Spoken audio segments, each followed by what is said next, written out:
Violent rhetoric and attacks on ICE agents are on the rise as Democrats try to paint deportation efforts as evil. But are Americans buying it? Would you support a new government program that would deport all people living in the U.S. illegally? And that finds majority favor. That finds 6 and 10. I'm Georgia Howe. John is off this week, but Cabot Phillips is here. It's Friday, July 11th, and this is Morning Wire.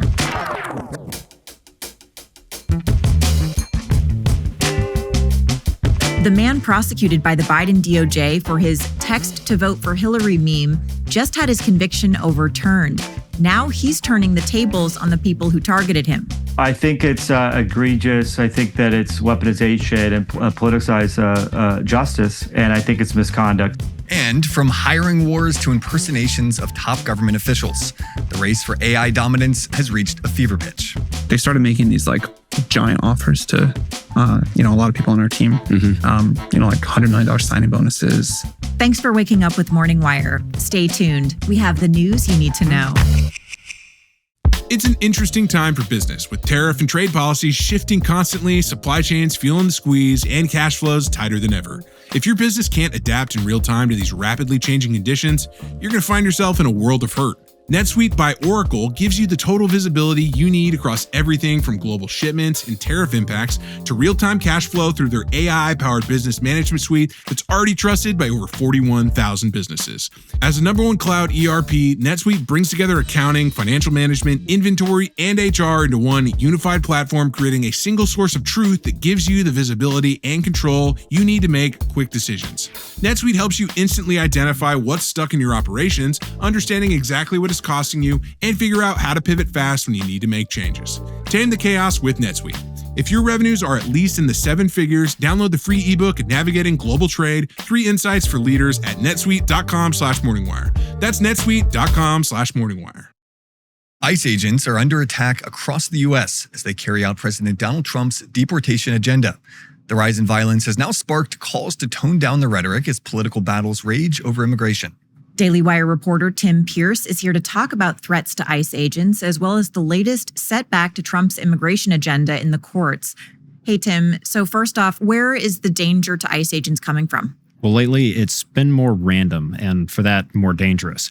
Here's some of the attacks in the last week alone. At an ICE facility in Alvarado, Texas, a group of people clad in black military-style clothes used fireworks to lure out ICE officers while a gunman waited in the woods.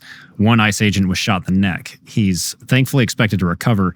10 of those perpetrators have been charged with attempted murder.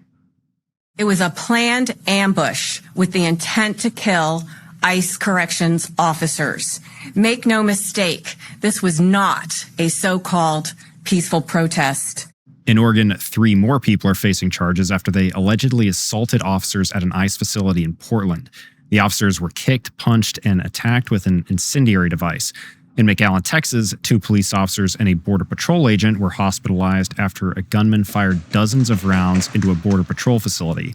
And also this week in San Francisco, anti-ICE protesters attacked ICE agents in an apparent attempt to stop their black van from leaving an area. Now, what's the White House response to this been?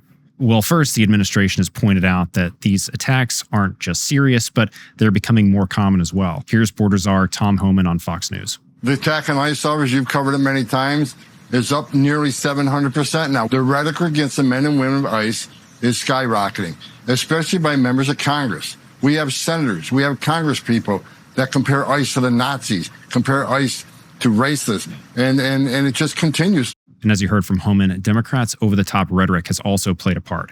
For example, here's LA Mayor Karen Bass comparing deportations to kidnappings. People are walking down the street, a car will pull up, no license plate, men will jump out completely masked, pull guns on whoever it is, and take them away.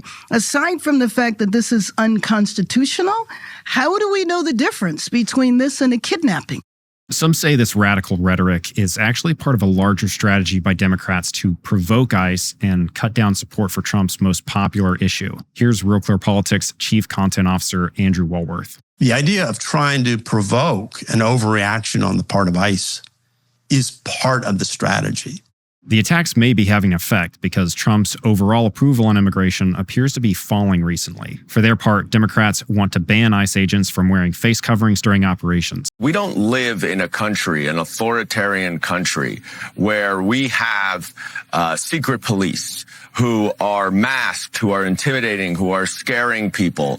That's the stuff of authoritarian states. That is not the stuff that's not how the United States operates. Of course, that legislation will never get the president's signature. Here's Trump.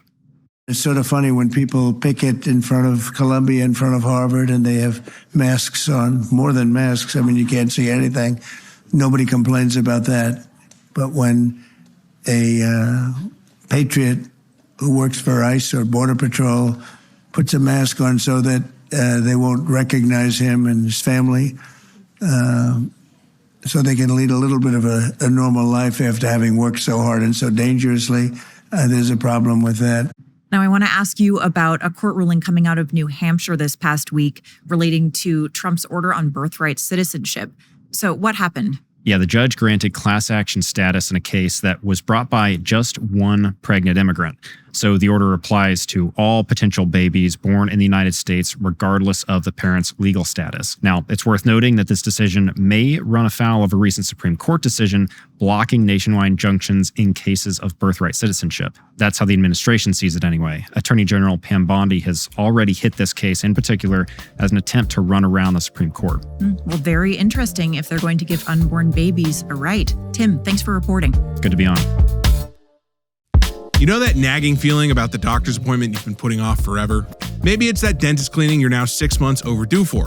Whatever it is, today might actually be the day to stop procrastinating. With ZocDoc, you can find and book the right doctor entirely online, and honestly, you'll probably have an appointment booked before the end of this ad. ZocDoc is a free app and website where you can search and compare high-quality, in-network doctors and click to instantly book an appointment.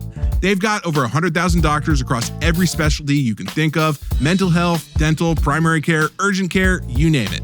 The best part is you can filter for exactly what matters. Doctors who take your insurance are nearby and have great ratings from actual patients. Most appointments happen within 24 to 72 hours, but you can often get same-day slots when you need them. So stop putting off those doctor's appointments and go to ZocDoc.com/wire to find and instantly book a top-rated doctor today. That's ZocDoc.com/wire, ZocDoc.com/wire today. A Trump supporter who was prosecuted by the Biden DOJ over memes he posted online had his case tossed by an appeals court, scoring a major victory for free speech. Here with more is Daily Wire reporter Amanda Prestigiacomo. Hey, Amanda. So we've been covering this case from the very start on Morning Wire. Just to remind our listeners first of who Douglas Mackey is, and then tell us about his legal win. Yeah, so Douglas Mackey had a popular pro-Trump account on Twitter, now called X, during the 2016 election. Just days after Joe Biden took office in 2021, the Biden DOJ arrested Mackey and prosecuted him over memes he posted 4 years prior. One of the memes in question mocked Hillary Clinton supporters and said they could text their vote and avoid the polls. Similar jokes were made online about Trump supporters. The DOJ claimed this was a mass conspiracy, voter suppression, and election interference. Mackey was facing 10 years in prison. He was eventually convicted in New York City and sentenced to 7 months behind bars. Now, he was able to avoid jail time as he appealed the case, and on Wednesday, a 3-judge panel on the U.S. Court of Appeals for the Second Circuit reversed Mackey's conviction, and they directed a lower court to enter a judgment of acquittal. I was able to speak to Mackey yesterday about this big win. I didn't expect that it would be such a resounding victory. It's extremely rare for a case, number one, to be overturned on appeal. Number two, it's extremely rare for the circuit court, the appeals court, to actually overrule the jury and say, no, the verdict was wrong. You have to enter a judgment of acquittal. That's extremely rare and just goes to show how weak and non-existent the government's case against me was. All 3 of the judges sided with Mackey, and one of the judges, by the way, was appointed by Joe Biden. And though a conviction at one time was secured, the case has largely been viewed as politically motivated. I asked Mackey why he thought the Biden DOJ went after him specifically. Well, they targeted me, number one, because I supported Trump, but number two, because, I had a lot of influence at the time. And number three, Senator Klobuchar actually blew this meme up put it on the Senate floor and said, well, Russia must have done this. Russia did this. So there was actually a Russiagate angle where they thought that if they arrested me and some other people for posting these memes, that they would somehow uncover some kind of Russian conspiracy theory, which ultimately only existed in their minds. Though Mackey was ultimately acquitted, this legal saga was more than 4 years of his life, and it really took a toll on him and his family and his friends, he told me.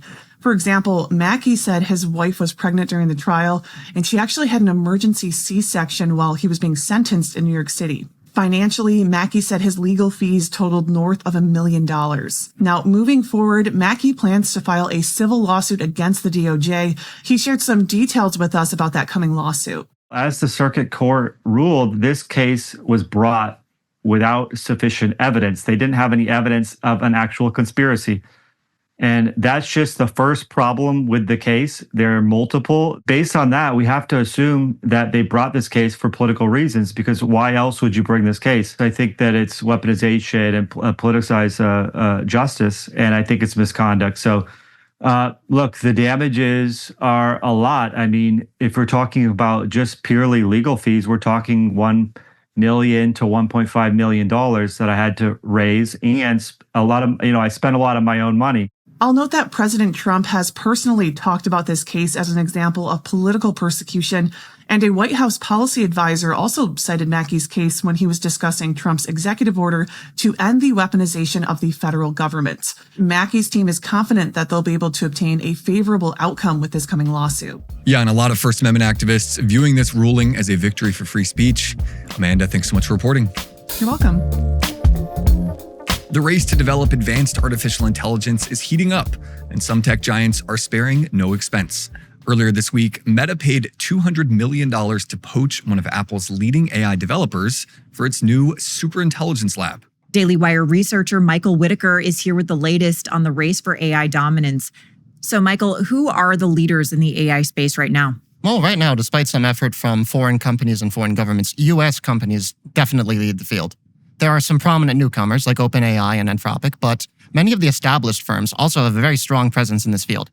Everybody who's anybody wants to have a piece of the AI pie. We're talking Apple, NVIDIA, Amazon, Alphabet, Meta, the list goes on.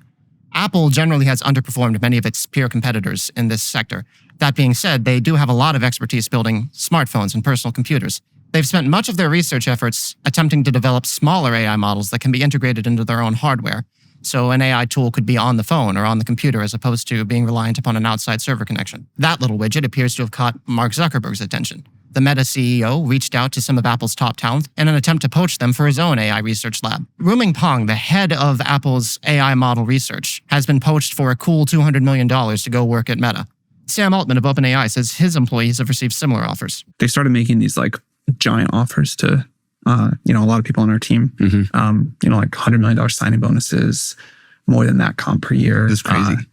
And it is crazy. I'm really happy that at least so far, none of our best people have decided to take them up on that. So $200 million for one employee is pretty astounding. Yeah. Now, another headline relating to AI just from this past week relates to deepfakes and vishing. So what is vishing? It's very similar to phishing, except with more virtual components, more AI. And it is a growing concern. We've all gotten robocalls or text messages asking for our driver's license or our social security number. Hopefully we have the sense not to answer those. No judgment. But a growing number of these efforts are using deepfake voices to not only get personal information from individuals, but to compromise security at the highest levels of government. Earlier this year in May, White House Chief of Staff Susie Wiles had her contact list compromised. Somebody had the bright idea to use a deepfake AI to impersonate her and reach out to congressmen, senators, senior business figures in an attempt to glean whatever information they could from those channels. The FBI put out a warning that month, letting people know that if you are contacted by a senior official, you should not automatically assume that is an authentic message. There was a similar case in the State Department where Secretary of Everything, officially Secretary of State, Marco Rubio, was impersonated in a similar manner. The fakers were able to reach out to at least 5 people through Signal and other channels using text messages and voice messages that remarkably resembled what Rubio may have said based on his speech patterns, his voice, his cadence, even the word choice he might use. This is pretty sophisticated. But the trouble is, voice cloning isn't difficult, so there are no obvious suspects. At this point, almost anyone can do it. Roll the tape, Several companies offer free or cheap software that can convincingly replicate a person's voice and cadence with as little as 30 seconds of sample audio. Anyone who has ever spoken in public or answered the wrong phone call could easily be spoofed. Most of this answer was delivered by an AI, although to be fair, Michael already talks like a large language model, so he's pretty easy to copy. That was hurtful and unnecessary. Leah Siskin, an AI research fellow at the Foundation for Defense of Democracy, has a more comprehensive and less hurtful explanation. You don't need much technical knowledge to learn how to produce these audio fakes. And what they'll do is they use AI to look for patterns in your accent, your tone, your pitch, your breathing patterns, all within that 30-second audio clip. And from that, they'll be able to produce a very realistic mimic of your voice. Well, very unnerving, especially for people who speak on podcasts for a living. Michael, thanks for reporting. Thanks for having me and not replacing me with my AI double who's cheaper. Thanks for waking up with us. And if you're watching on YouTube, please like and subscribe. We'll be back later this evening with more news you need to know.